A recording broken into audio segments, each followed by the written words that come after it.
نيجي بقى للحاجات اللي هتحتاجيها في شنطتك للمستشفى. هتحتاجي هدوم طبعا داخلية، وهدوم قمصان نوم او جلابيات، وخصوصا لو والده قيصري فبيكون اسهل من ان انت يعني تلبسي جلابيه او قميص نوم، هيكون اسهل كتير من انك تلبسي بنطلون او كده. هتحتاجي روب، لو انت في الشتاء هتلاقي جسمك بيبقى بتبردي زياده شويه فمحتاجه تتدفي كويس، فتكوني معاكي روب. طرحه لو انت محجبه فيبقى معاكي طرحه عشان تغطي شعرك.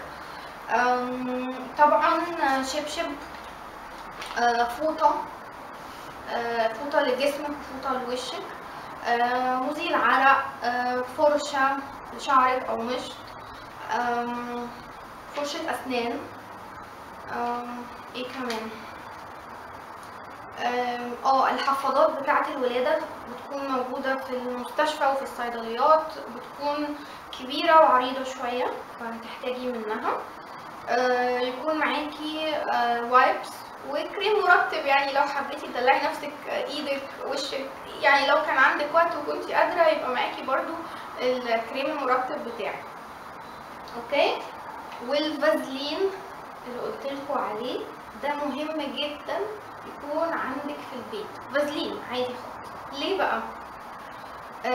اول فتره في الرضاعه المكان بتاع الرضاعه بيحصل فيه زي جرح او تعويره جامده شويه، نتيجه انه الرضاعه دي حاجه جديده والبيبي بيبقى بيعمل مجهود جامد قوي علشان يقدر ان هو يتعلم الرضاعه، فبتحصل جرح وتعويره جامده جدا. هتجربي كل الكريمات اللي الدكاتره هتقولك عليها في المستشفى، او يعني الدكتور اللي بيولدك كريم مش عارفه ايه، حاجات طبيه كلها كده ومراهم وبتاع، مش هتعمل اي حاجه. اللي فعلا جاب نتيجه وكان اكتر من رائع الفازلين.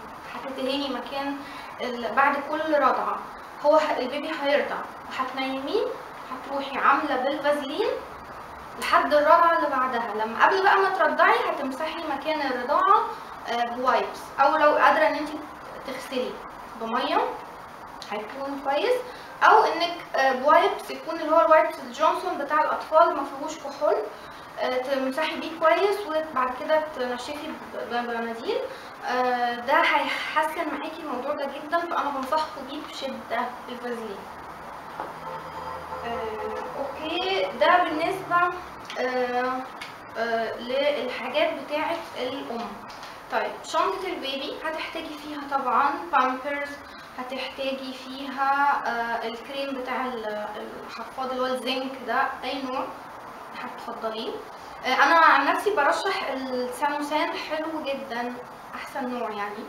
هتحتاجي لوشن، شاور، شامبو، علشان اول لما البيبي بيتولد بيحموه في المستشفى فيبقى معاه حاجته.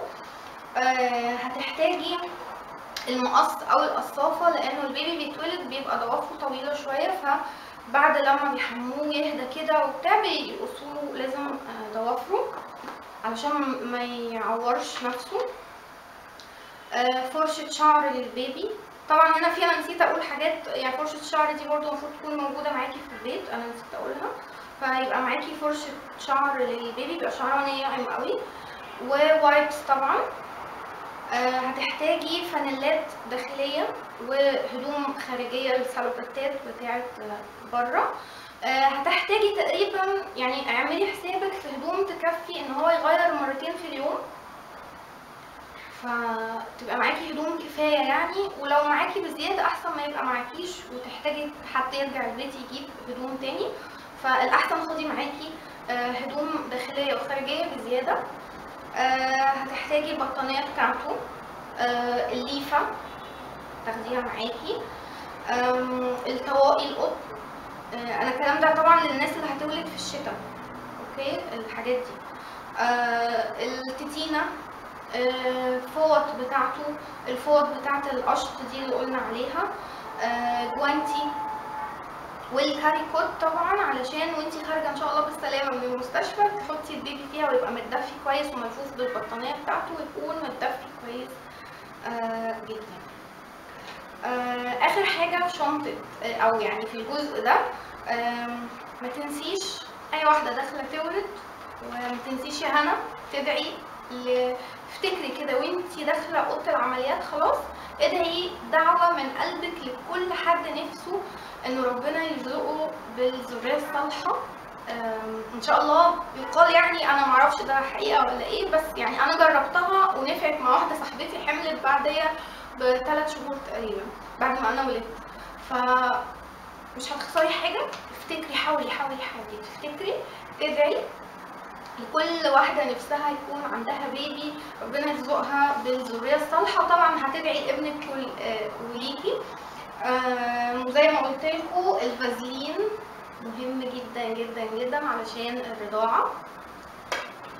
وطبعا اول حاجه لازم البيبي ياخدها تكون حاجه مهمه جدا، اوعي تخليهم في المستشفى يدوله ولا جلوكوز ولا مش عارف ايه ولا اصله ميلوبا ولا لبن مش عارف ايه، مياخدش حاجه خالص غير لبن الام. ربنا ان شاء الله يرزقك بان يكون فيه لبن كفايه ان شاء الله. واهم حاجه طبعا الرضاعه الطبيعيه زي ما كلنا عارفين، الا اذا ربنا مش رزقك بلبن كفايه فهتضطري ان انت ترضعي صناعي، لكن حاولي اللي هو اللبن السرسوب ده اللي بيقولوا عليه اهم